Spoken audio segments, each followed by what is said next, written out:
Apa bahayanya hipertensi pada wanita hamil?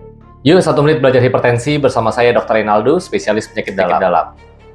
Hipertensi pada ibu hamil atau hipertensi kehamilan atau bahasa medisnya gestasional hipertensi itu adalah suatu kondisi di mana seorang ibu hamil memiliki tekanan darah 140-90 ke atas dari pengukuran tekanan darah di klinik. Lalu untuk definisi hipertensi gestasional yang murni, yang benar-benar hanya terjadi pada saat kehamilan, itu bila tekanan darahnya tinggi pada saat usia kehamilannya 20 minggu ke atas, dan nanti setelah melahirkan 6 minggu pasca persalinan, biasanya tekanan darahnya berangsur-angsur normal. Jadi sebelum usia 20 minggu kehamilan dan setelah 6 minggu pasca melahirkan, tekanan darahnya itu normal. Itu yang pure hipertensi gestasional, jadi hanya terjadi pada saat hamil.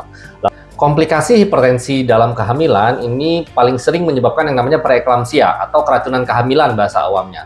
Nah, ini ditandai dengan pasiennya itu mengalami hipertensi pada saat kehamilan dan juga dari pemeriksaan urin ditemukan adanya kebocoran protein. Jadi protein yang positif, biasanya nanti angkanya positif 2 atau lebih, dan bisa ada gangguan fungsi organ, misalnya gangguan fungsi ginjal, gangguan fungsi liver, gangguan pembekuan darah, bahkan bisa sampai menimbulkan komplikasi ke saraf, diikuti kejang. Nah, kalau sudah ditambah kejang, ini namanya bukan preeklamsi lagi, tapi masuk ke eklamsia.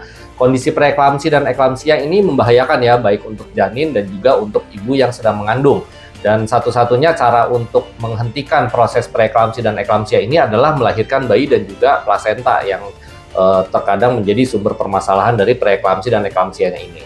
Obat-obat yang bisa digunakan untuk ibu yang sedang hamil dengan hipertensi pilihannya terbatas. Yang tidak boleh jelas golongan ACE inhibitor atau golongan angiotensin receptor blocker seperti ramipril, captopril, belakangnya pril-pril, dan juga valsartan, candesartan, belakangnya sartan. Itu penghambat angiotensin semuanya nggak boleh, karena nanti bisa mengganggu perkembangan ginjal pada janin yang belum lahir.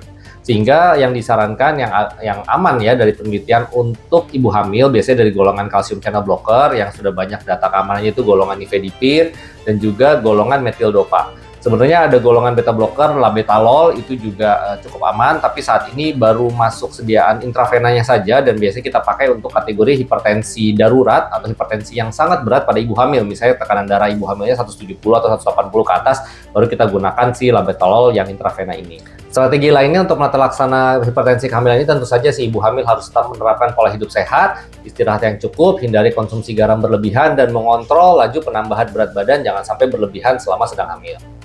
Semoga bisa dipahami. Kalau ada pertanyaan lanjutan soal hipertensi, langsung aja komen di bawah.